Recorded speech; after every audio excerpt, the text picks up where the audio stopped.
হরে কৃষ্ণ। সকলকে আবারও কৃষ্ণপ্রীতি শুভেচ্ছা জানিয়ে আমাদের গরুড় পুরাণ থেকে যে পাপের ফল, কী ধরনের পাপ করলে কী ধরনের ফল হয় সেই বিষয়ে আজ আলোচনা করব। আলোচনাটি অত্যন্ত ইন্টারেস্টিং এবং সমস্ত শাস্ত্র প্রমাণ সহ বিষয়টি আলোচনা হবে। সকলে সম্পূর্ণ ভিডিও দেখবেন। তো চলুন শুরু করি। শুরুতে ছোট্ট একটি অনুরোধ, যারা চ্যানেলে প্রথমবার এসছেন অবশ্যই চ্যানেলটি সাবস্ক্রাইব করবেন এবং এই ধরনের ভিডিও পেতে আপনারা অবশ্যই মানুষের উপকারার্থে ভিডিওটি লাইক করবেন এবং শেয়ার করবেন। তো চলুন শুরু করি। নমো ওম বিষ্ণুপাদায় কৃষ্ণ প্রেষ্ঠায় ভূতলে শ্রীমতী ভক্তিবেদান্ত স্বামিনীতি নামিনে নমস্তে সারস্বতী দেবী গৌরবাণী প্রচারিণে নির্বিশেষ শূন্যবাদী পাশ্চাত্য দেশতারিণে বাঞ্ছাকল্পতরুর্ভৈশ্চ কৃপা সিন্ধুভ্যৈব চ পতিতানাং পাবনেভ্যো বৈষ্ণবেভ্যো নমো নমঃ। জয় অনন্ত কোটি বৈষ্ণব বৃন্দ কি জয়, শিল প্রভুপাদ কি জয়, নিতাই গৌর সুতনাথ প্রীতি প্রেমানন্দে হরি বল। হরে কৃষ্ণ কৃষ্ণ কৃষ্ণ হরে হরে, হরে রাম রাম রাম হরে হরে। তো আজ আমরা অত্যন্ত গুরুত্বপূর্ণ এবং প্রত্যেকটা মানুষের জীবনে এটি অত্যন্ত গুরুত্বপূর্ণ একটি বিষয়, কারণ মনুষ্য জীবন চলার পথে আমাদের অনেক সময় না চাইলেও ভুল ত্রুটি হয়, না চাইলেও অনেক পাপাচারে লিপ্ত হতে হয়, পাপ আচরণ হয়ে যায়, অথবা কেউ যদি নাও চায় তথাপি অনেক সময় হয়তো স্থানকাল পাত্র অনুযায়ী এমন কিছু আচরণ হয় যেটা পাপাচারের ভিতরে পড়ে। কিন্তু শাস্ত্রমতে যেভাবেই সংগঠিত হোক না কেন প্রত্যেকটা পাপের একটি ফল আছে। যেভাবে শাস্ত্রে বলা হচ্ছে প্রত্যেকটা কর্মের একটি ফল আছে। পাপ পুণ্য তো শাস্ত্রের আলোকে তৈরি হয়, কিন্তু মানুষ সবসময় কর্মের অধীন, মানুষ সবসময় কর্ম করতেই থাকে। ভগবদ্ গীতায় যেভাবে বলেছে কর্মণ্য অধিকার বা মা ফলেষু কদাচন, কর্মে তোমার অধিকার আছে কিন্তু ফলে তোমার অধিকার নেই। ফল তো পরমেশ্বর ভগবান শ্রীকৃষ্ণই প্রদান করে থাকেন। ডাইরেক্ট কি কৃষ্ণ প্রদান করেন? না, ডাইরেক্ট হয়তো কৃষ্ণ প্রদান করেন না। তিনি শাস্ত্রের আলোকে, শাস্ত্রে তিনি একটি বিধি দিয়ে দিয়েছেন, একটি নিয়ম দিয়ে দিয়েছেন, আইন দিয়ে দিয়েছেন। সেই অনুযায়ী ওনার যারা আধিকারিক বৃন্দ আছে, যেমন যমালয় আধিকারিক বৃন্দ যমরাজ, হ্যাঁ, সূর্যপুত্র যমরাজ তিনি রয়েছেন, তিনি সব কিছু দেখাশোনা করেন। এখন তিনি কি খামখেয়ালিভাবে বা নিজের ইচ্ছা মতো নিজের পছন্দ মতো কোনো কিছু করেন? না, সেটি করার কোনো অপশানও নেই।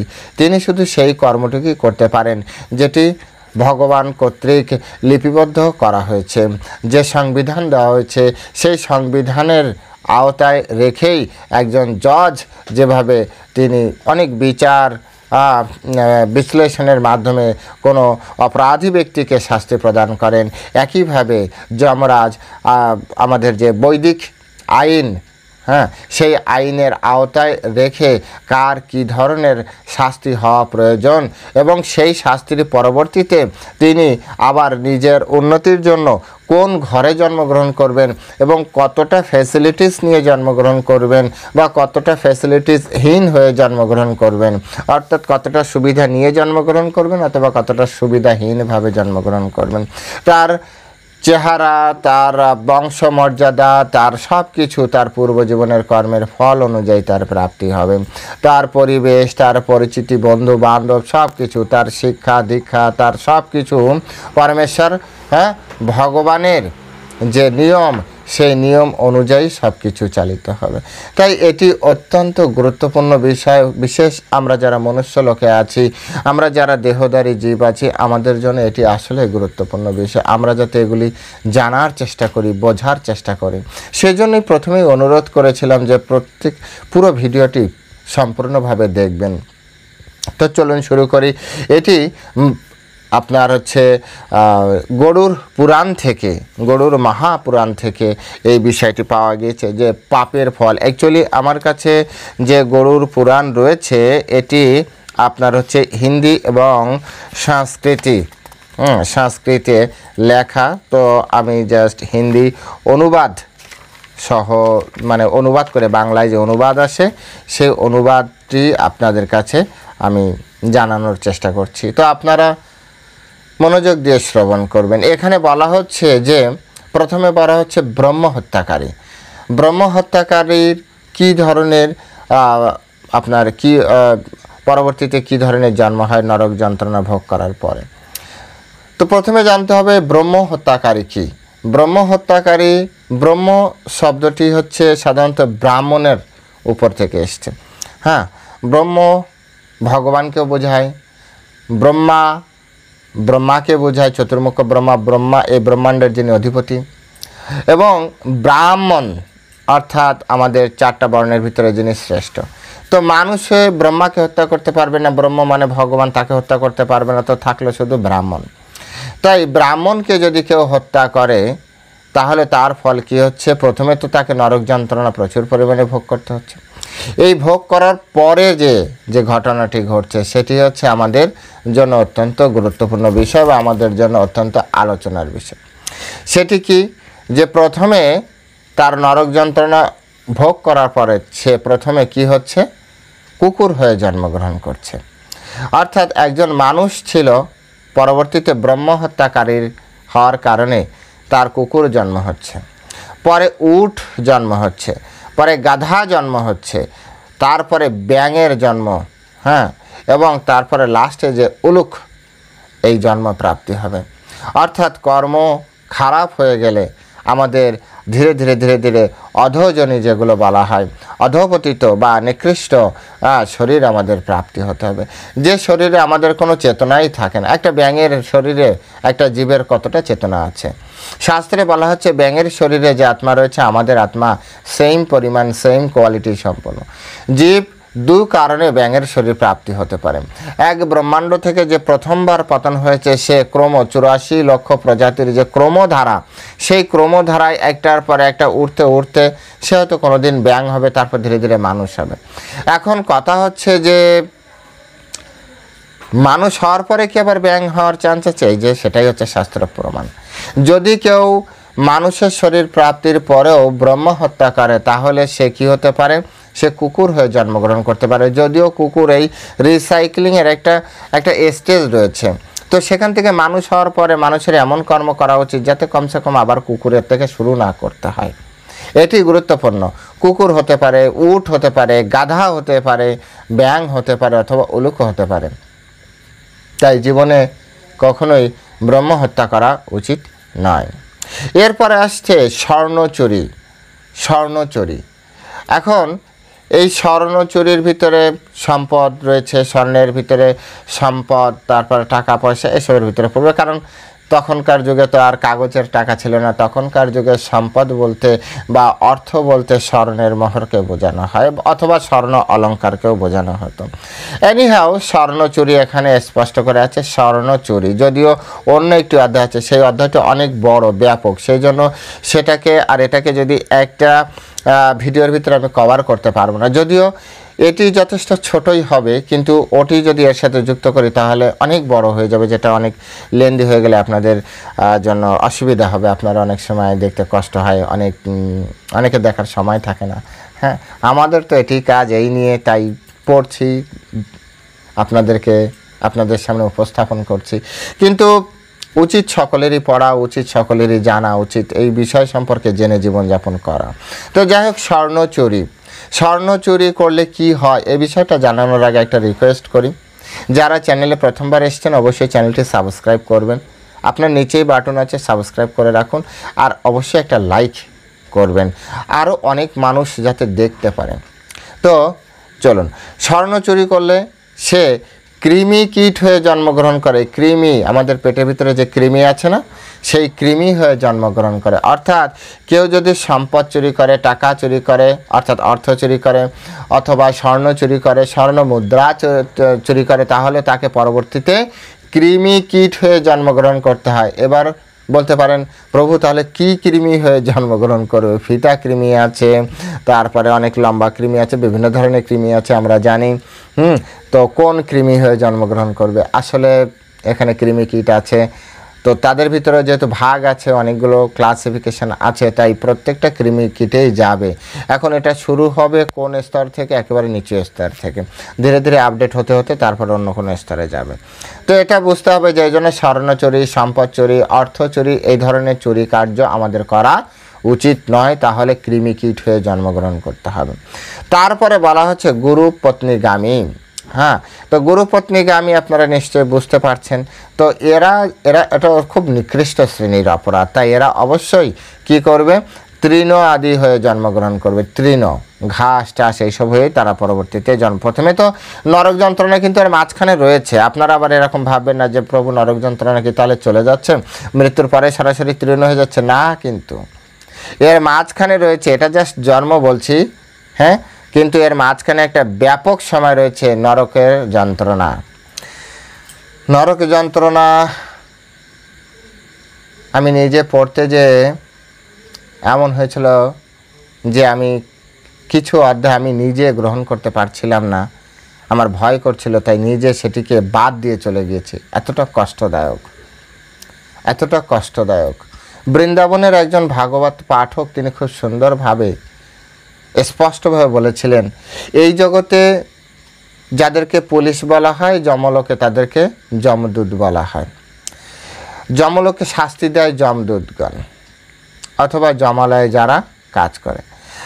মর্তলোকের একটা মানুষ যত বড় পুলিশ হোক না কেন, একটা পুলিশ চোরকে মারতে মারতে মারতে মারতে একটা সময় পুলিশ বলবে থাক আর মারিস না, হ্যাঁ মরেই যাবে, তো কোনো সময় না কোনো সময় ছাড়ে। কিন্তু তিনি বলছেন যমালয়ের যারা এই শাস্তি দেওয়ার জন্য আছে, এরা যে কতটা নৃশংস, মানে ছাড়বে না আপনাকে, আপনি যতই চিৎকার করেন। বলা হচ্ছে যারা যেভাবে হত্যা করেছে তাকে সেইভাবে কাটা হয় এবং সে মরবে না, শুধু যন্ত্রণা পাবে। কারো মাথা কেটে ফুটবল খেলার মতো করছে, কাউকে কেটে জ্বলন্ত অগ্নিতে ফেলে দিচ্ছে, তথাপি তারা স্টিল দাঁড়িয়ে আছে শাস্তি দেওয়ার জন্য। কতটা নৃশংস তারা! তাই এই বিষয়গুলো জানার পরে, বোঝার পরে আমাদের সাবধান হওয়া উচিত। তো যাই হোক, বলা হচ্ছে যে তৃণ হয়ে জন্মগ্রহণ করবে গুরু পত্নীগামী যারা। এখন তৃণ আদি মানে বিভিন্ন ধরনের ঘাস আছে, আপনারা জানেন। হ্যাঁ, ক্রিকেটের মাঠে, ফুটবলের মাঠে এক এক ধরনের ঘাস আছে, দুর্বাহ ঘাস আছে, তারপরে আরও অনেক ঘাস আছে, আমি নাম জানি না। বিভিন্ন ধরনের, যারা মাঠে যায় তারা জানে, বিভিন্ন ধরনের ঘাস আছে। তো প্রত্যেক ঘাসেই তার জীবন একটা সময় তাকে কাটাতে হবে। তারপরে হচ্ছে বলা হচ্ছে যে ব্রহ্মহত্যাকারী পরবর্তীতে যখন জন্মগ্রহণ করে, মনুষ্যলোকে জন্মগ্রহণ করে, তখন তার কি হয়? এ তো গেল বিভিন্ন নিচ জন্ম, কিন্তু নিচ জন্ম হতে হতে আবার তো তার আপডেট হয়, মনুষ্য লোকে আসবে। কারণ মনুষ্য জন্ম না পেলে সে সাধন ভজন করতে পারবে না, সাধন ভজন না করলে সে উদ্ধার হতে পারবে না। তাই ভগবান তাকে একটি সুযোগ প্রদানের জন্য অবশ্যই তাকে মনুষ্যলোকে জন্মগ্রহণ করতে হবে। এখন মনুষ্যলোকে যখন জন্মগ্রহণ করছে, তখন এই ব্যক্তি ক্ষয় রোগী হয়ে জন্মগ্রহণ করছে। ক্ষয় রোগ মানে বর্তমান সময় যেটাকে মেবি যক্ষ বলে, আমি শিওর না, আই এম নট শিওর। তো ক্ষয় রোগী হয়ে জন্মগ্রহণ করে। তারপরে স্বর্ণচোর, যদি কেউ স্বর্ণ চুরি করে, তাদের দাঁত কালো কালো হয়। এখন ডেন্টিস্টরা আবার যদি এই ভিডিও দেখে, তা বলবে যে প্রভু দাঁত কালো হওয়ার অন্য কারণ আছে। যে কারণই থাক ভাই, দাঁত কালো হওয়ার পিছনে স্বর্ণচোর আছে, কারণ আমাদের শাস্ত্রে মিথ্যা বলে না। পূর্ব জীবনে যদি কেউ স্বর্ণ চুরি করে, তাহলে পরের জীবনে সে যেভাবেই হোক তার দাঁত কালো হবে। তারপরে হচ্ছে গুরু পত্নীগামী, এদের কুনখ হয়। এদের এই যে নখ কোণ বলে না, নখ কোণ, কুনখ মানে নখ খারাপ হয়, বাজে টাইপের নখ হয়, নখ ভঙ্গুর হয়, নখে ব্যথা, বিভিন্ন ধরনের নখের প্রবলেম, এক কথায়। অর্থাৎ নখের যে রোগ, সেটা গুরুপত্নীগামী, অর্থাৎ বুঝতে হবে এর আগের জীবনে, এখন এর রিসেন্ট জীবনে নাও হতে পারে, কিন্তু কোনো না কোনো জীবনে সে গুরুপত্নীগামী করে হয়েছে। এরপর হচ্ছে অন্ন হরণকারী, যিনি অন্ন চুরি করে অথবা হরণ করে, ছিনতাই করে। ছিনতাই করার ভিতরে প্রভু অন্ন কিভাবে ছিনতাই করে?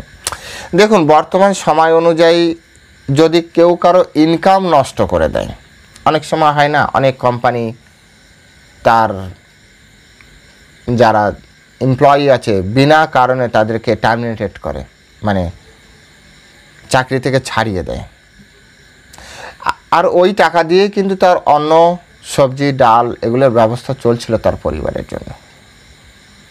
তো এরকমভাবে অথবা একটা আপনার আন্ডারে একটা কাজ করছে, আপনি বিনা কিছু চিন্তা চেতনা, বিনা কিছু দোষে আপনি বললেন কাল থেকে তোমাকে আসতে হবে না। এটাকে বলা হয় অন্ন হরণকারী, অর্থাৎ যিনি অন্ন কেড়ে নেয়। এক তো আপনি প্লেটে নিয়েছেন, সে তখন কেড়ে নিল। দুই হচ্ছে আপনার অন্ন যেখান থেকে সাপ্লাই হতে পারে, যে কারণে সাপ্লাই, সে কারণ বন্ধ করে দেওয়া। বোঝা গিয়েছে? অর্থাৎ অন্নের সাপ্লাই বন্ধ করে দেওয়া আপনার ঘরে, তো সেটিও অন্ন হরণকারীর আওতায় পড়ে।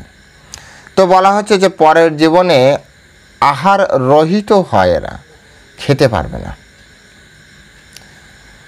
দু কারণে নাও খেতে পারে। এক, কোনো রোগের কারণে ডাক্তার বলে দেয় আর খাবে না, অর্থাৎ তার কোটি আছে কিন্তু সে একটা শুকনো রুটি খাবে।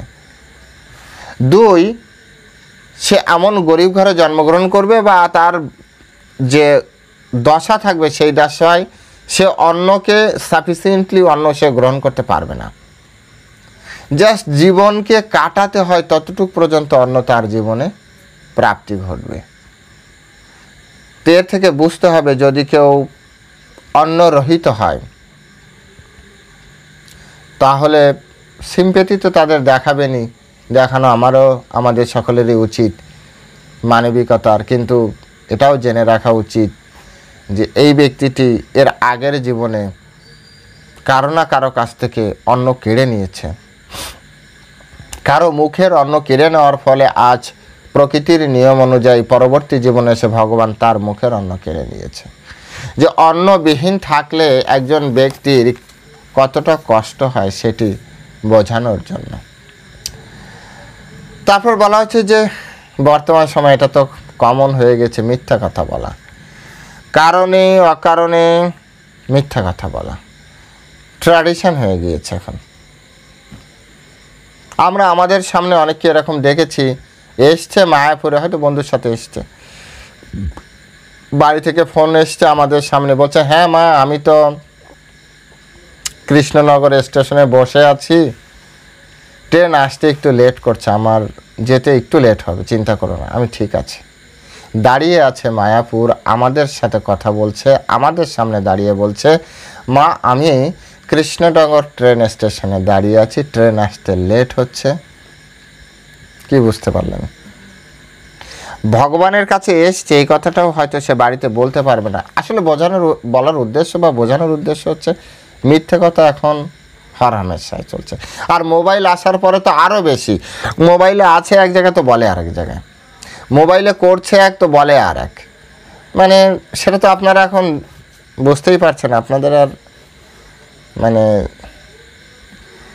তো মিথ্যা, যে মিথ্যা বলে সে পরবর্তী জীবনে বোবা হয়ে জন্মগ্রহণ করে। এর থেকে আমাদেরকে বুঝতে হবে যদি কেউ বোবা হয়ে জন্মগ্রহণ করে কোনো সন্তান, তাহলে বুঝতে হবে আগের জীবনে প্রচুর মিথ্যা কথা বলেছে, প্রচুর মিথ্যা কথা বলেছে। তাই যে ব্যক্তি মিথ্যা কথা বলবে পরবর্তী জীবনে সে বোবা হয়ে জন্মগ্রহণ করবে। সিম্প্যাথি সকলের প্রতি থাকবে, কিন্তু এটাও আমাদেরকে মানতে হবে যে আসলে এটা ধ্রুব সত্য। এই বিষয়ে একটা গল্প না, মানে একটা রিয়েল কাহিনী আমার মনে পড়লো। একবার আমি গ্রন্থ প্রচার করছিলাম আমার বুক টেবিলে দাঁড়িয়ে, তখন পরে অবশ্য আমি জানতে পেরেছি ব্যক্তিটি আর্মির কোনো একজন ব্যক্তি, সিভিলে এসেছিল, তার পরিবার নিয়ে এসেছিলো। আমি প্রথমে চিনতে পারিনি। তো এইসব বিষয়ে আলোচনা হচ্ছিল, তখন আমি এই কার্যকারণ সম্পর্ক তাকে বোঝানোর চেষ্টা করছিলাম যে এরকম একজন ব্যক্তি খেতে পারছে না, যেহেতু আমাদের টেবিলটা আপনার ইসের সামনে, অন্নদানের সামনে, খাবারের ইসের সামনে, তো খাবারের বিষয় নিয়ে খেতে পারছে না, সেটা কি কেমন ন্যায়? তাকে খাওয়াতে হবে। তো আমি তখন এই ধরনের কার্যকারণ সম্পর্ক বোঝানোর চেষ্টা করছিলাম। প্রথমে সে আমার সাথে অ্যাগ্রি করেনি। পরবর্তীতে আমি তাকে বললাম যে আপনি কি করেন? তো উনি অনেস্টলি বললো যে উনি আর্মিতে চাকরি করেন। তা আমি বললাম যে আপনি ধরুন অনেক কষ্ট করে, প্রচেষ্টা করে, অনেক রিস্ক নিয়ে একটা টেররিস্টকে ধরলেন, ধরে তাকে আপনার থানা অবধি নিয়ে গেলেন। এবার থানা থেকে তার জেল হলো। এবার কিছুদিন পরে সে জামিনে বেরিয়ে আসলো এবং সে জীবনযাপন করছে, একেবারে রাজকীয় জীবনযাপন করছে। আপনার কেমন লাগে? বলছে না প্রভু, আসলে এটা তো ভালো লাগার কথা নয়। তাই বললাম যারা এই কাজটা করেছে, যে ধরুন তাকে ছাড়ানোর ব্যবস্থা করেছে, তার সম্পর্কে আপনার কি ধারণা? বলছে না, সেও ভালো, তার উচিত হয়নি এটি করার, এটা সৎভাবে জীবনযাপন করা নয়। আমি তখন তাকে বললাম, শাস্ত্রে পূর্বজীবনের কর্মের ফলে আমরা এই জীবনে সমস্ত সুযোগ সুবিধা পাই অথবা সুযোগ সুবিধাহীনভাবে এই জগতে আমরা বিচরণ করি।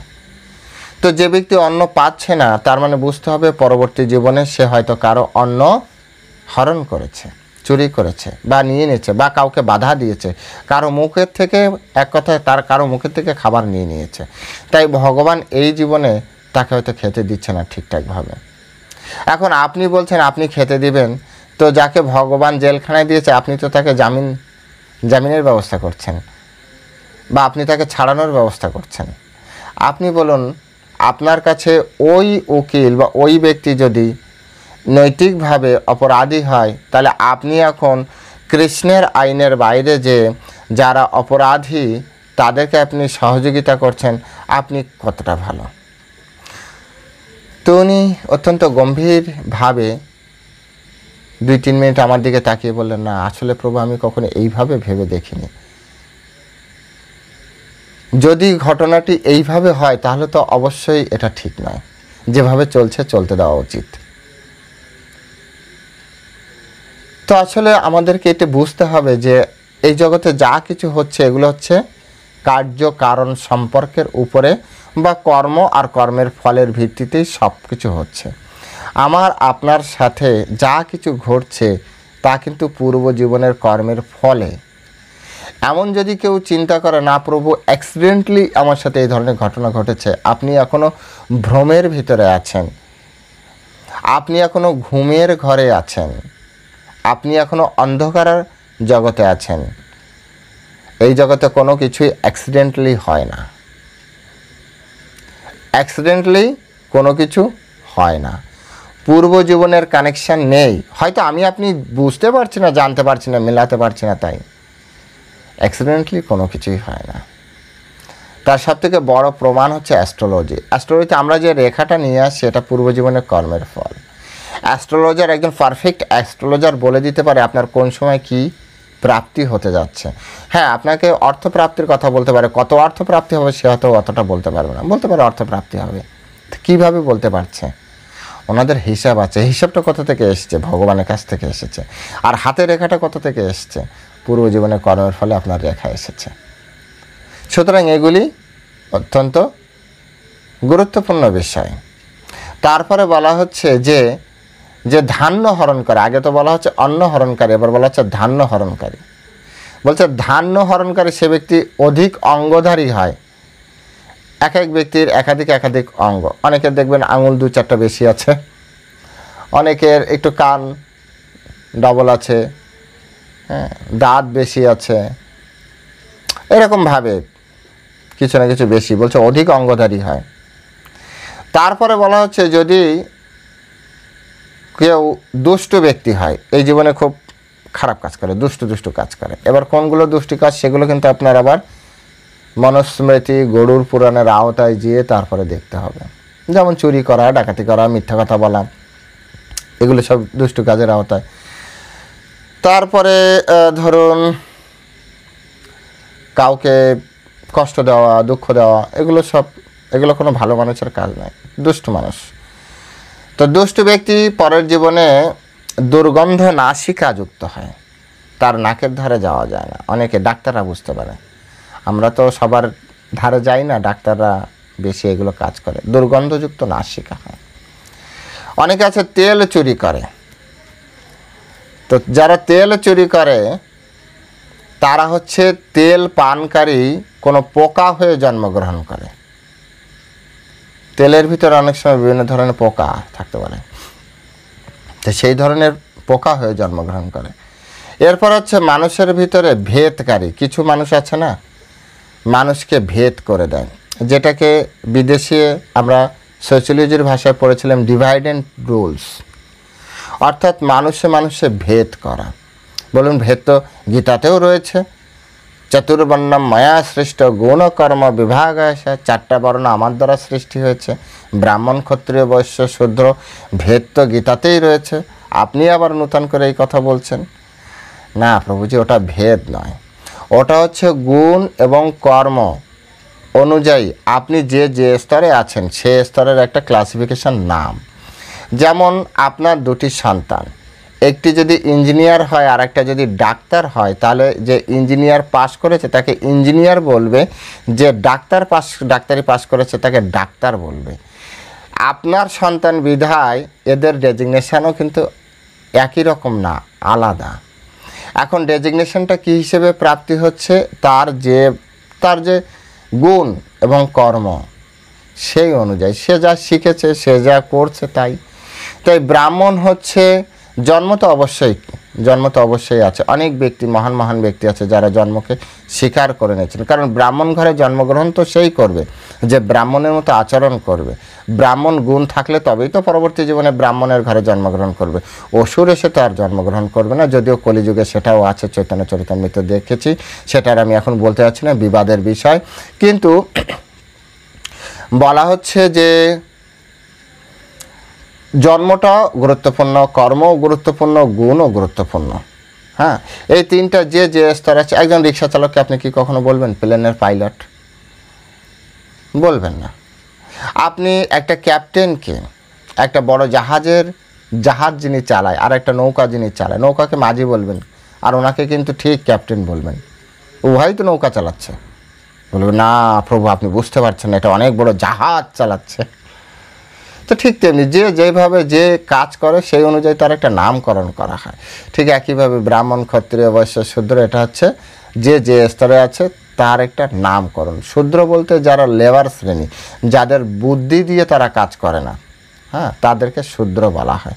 তারপরে হচ্ছে সাধারণত তাদের শিক্ষা দীক্ষা থাকে না, শিক্ষা গ্রহণ করে না। এরপরে হচ্ছে শূদ্রের পরে আগে আছে হচ্ছে বৈশ্য। বৈশ্য হচ্ছে যারা বিজনেস করবে তাদেরকে বৈশ্য বলা হবে। তারপরে হচ্ছে ক্ষত্রিয়, যারা সাধারণত অ্যাডমিনিস্ট্রেশনে কাজ করে, অ্যাডমিনিস্ট্রেশন অর্থাৎ সবথেকে প্রথম বলা যায় যে যারা ডিফেন্স বাহিনীতে কাজ করে সরাসরি, তারা হচ্ছে ক্ষত্রিয়, যোদ্ধা শ্রেণী। আর ব্রাহ্মণ হচ্ছে সবথেকে জ্ঞানী গুণী ব্যক্তিগণ, যারা ধর্মকে নিয়েই পড়ে আছে এবং ধর্ম মানুষের ভিতরে প্রচার করছে এবং ওটাই তার জীবনের একমাত্র পন্থা। হ্যাঁ, বর্তমান সময় তো অনেক ব্রাহ্মণ আছে যারা চাকরি করেন, যেটি উচিত নয়। এখন সে বিষয়ে ডিটেলস বললে বিবাদ হবে, আমি বিবাদে যেতে চাই না। ব্রাহ্মণ কোনো পরিস্থিতিতে সে অপরের ধর্ম আচরণ করবে না, স্বধর্মের নিধনাম শ্রেয়, এই তত্ত্ব তার জানা আছে। যাই হোক, তারপর হচ্ছে তেল হরণকারী। আচ্ছা, এটা তো গেল মানুষের মধ্যে ভেদকারী। তো যেটা বলা হলো, কেউ যদি মানুষে ভেদ করে, যেমন বলছে মানে এই যে বিভিন্ন কাস্টিজম যেটাকে বলা হয়, আপার কাস্ট, শিডিউল কাস্ট, সেনা কাস্ট, জেনা কাস্ট, এই যে ভেদ করা, দলিত শ্রেণী একটা, হ্যাঁ, কিছু মানুষকে বলা হলে দলিত শ্রেণী। আপনি কেন বলছেন দলিত শ্রেণী? দলিত শ্রেণী নামে আমাদের বৈদিক ধর্মে কোনো নেই, এরকম কোনো নাম আমি দেখিনি। আপনারা দেখলে ওকে, ঠিক আছে, না দেখলে বলবেন কেন? তো এইভাবে যারা ভেদ করে, সংসারে অনেকে ভেদ দর্শন করে, কোম্পানিতে অনেক সময় ভেদ দর্শন করিয়ে দেয়, কোম্পানির মালিকেরা অনেক সময় করে। উভয় কলিকের ভিতরে ঝগড়া বাঁধিয়ে নিজে প্রফিট লুটে নেয়। কম্পিটিশন, এক কথায় কম্পিটিশন, এই দেখো তোমার থেকে ভালো হয়ে গেল, তুমি আরও ভালো, কম্পিটিশনের মতো তৈরি করে দেয়।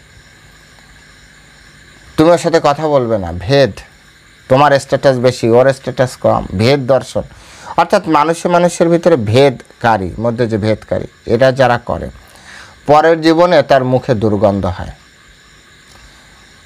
যে ভেদকারী ব্যক্তি তা পরের জীবনে মৃত্যুর পরে প্রথমে জমালয়ে যাবে, সেখানে কিছু আপ্যায়ন, আদর আপ্যায়ন যা চলবে ওরা করবে, করার পরে তো আবার নিচের থেকে শুরু করবে, করে করে যদি কখনো মানুষের জীবনে আসে তার মুখে দুর্গন্ধ হবে। তার মুখে দুর্গন্ধ কোনোভাবে যাবে না। কিছু কিছু মানুষের আছে যে রোগের কারণে দুর্গন্ধ, কিন্তু কিছু কিছু মানুষের ন্যাচারাল দুর্গন্ধ যাবেই না। তারপরে আছে লক্ষণ ভ্রষ্ট ব্যক্তি। লক্ষণ ভ্রষ্ট মানে হচ্ছে সৎ লক্ষণ, যাদের ভিতরে কোনো সৎ গুণাবলী নেই, এই ধরনের ব্যক্তি। তো এই লক্ষণ ভ্রষ্ট ব্যক্তিগণ পুরুষাধম দরিদ্র ব্যক্তি হয়ে জন্মগ্রহণ করে, অত্যন্ত দরিদ্র। তাই যারা দরিদ্র ঘরে জন্মগ্রহণ করে তারা লক্ষণ ভ্রষ্ট ব্যক্তি। বলেন প্রভু সুদামাও তো অত্যন্ত দরিদ্র ছিল, কিন্তু সে তো পরমেশ্বর ভগবান শ্রীকৃষ্ণের বন্ধু ছিল, তাহলে তিনিও কি লক্ষণ ভ্রষ্ট? না প্রভুজি। ভগবানের প্রিয় ভক্ত তারা স্পেশাল। ভগবান তার ভক্তের মাধ্যমে বিভিন্ন লীলা প্রকট করেছেন, তাই লীলার রস আলাদা হওয়ার কারণে রস বিচার হেতু বিভিন্ন ভক্ত বিভিন্ন জায়গায়, বিভিন্ন অ্যাঙ্গেলে, বিভিন্ন পরিস্থিতির মধ্য দিয়ে গিয়েছেন, এবং ভগবান সেই সব পরিস্থিতির মধ্য দিয়ে তাকে উদ্দেশ্য করে, তাকে কেন্দ্র করে মনুষ্য জগতের জন্য একটা সিদ্ধান্ত রেখে গিয়েছেন, শাস্ত্রীয় প্রমাণ রেখে গিয়েছেন। তো এভাবে আমাদেরকে বুঝতে হবে যে পুরুষাধম ব্যক্তি, পুরুষের ভিতর অধম, মানুষের শরীর তো পেয়েছে কিন্তু অধম, হয়তো সে আফ্রিকার জঙ্গলের কোনো পশু শিকারকারী, পুরুষাধম। এবং দরিদ্র হবে, একেবারে দরিদ্র, দিন আনে দিন খায়, এরকম হয়ে জন্মগ্রহণ করবে। তার জীবনে যতই পরিশ্রম করুক না কেন, দিন আনে দিন খায়, এই জীবন তার যাবে না। এটা হচ্ছে লক্ষণ ভ্রষ্ট ব্যক্তি। এরপর আছে উত্তম ব্যক্তির কি লক্ষণ, উত্তম ব্যক্তির কি গতি হয়? বলছে ধন ধান্য সমন্বিত হয়ে জন্মগ্রহণ করে, অর্থাৎ ধন ধান্য সমন্বিত হয়ে এমন ঘরে জন্মগ্রহণ করবে যে তার খাওয়া থাকা, টাকা পয়সা উড়ানোর কোনো অভাব নেই। তো এই ব্যক্তি হচ্ছে উত্তম ব্যক্তি। পূর্ব জীবনে সে অনেক ভালো ভালো কাজ করেছে, তাই এই জীবনে এসে তার এইগুলি হচ্ছে। সুতরাং ভিডিওটি কেমন লাগলো আপনারা কমেন্ট সেকশনে লিখবেন। যারা চ্যানেলে প্রথমবার এসেছেন অবশ্যই চ্যানেলটা সাবস্ক্রাইব করবেন নেক্সট ভিডিওগুলি পাওয়ার জন্য। আর এই ভিডিওটি অবশ্যই যারা এখনও লাইক করেননি লাইক করুন, যাতে আরও অনেকে দেখতে পারে। তো আজ এ পর্যন্তই, সকলে ভালো থাকবেন। হরে কৃষ্ণ, জয় শিল প্রভুপাদ কি জয়।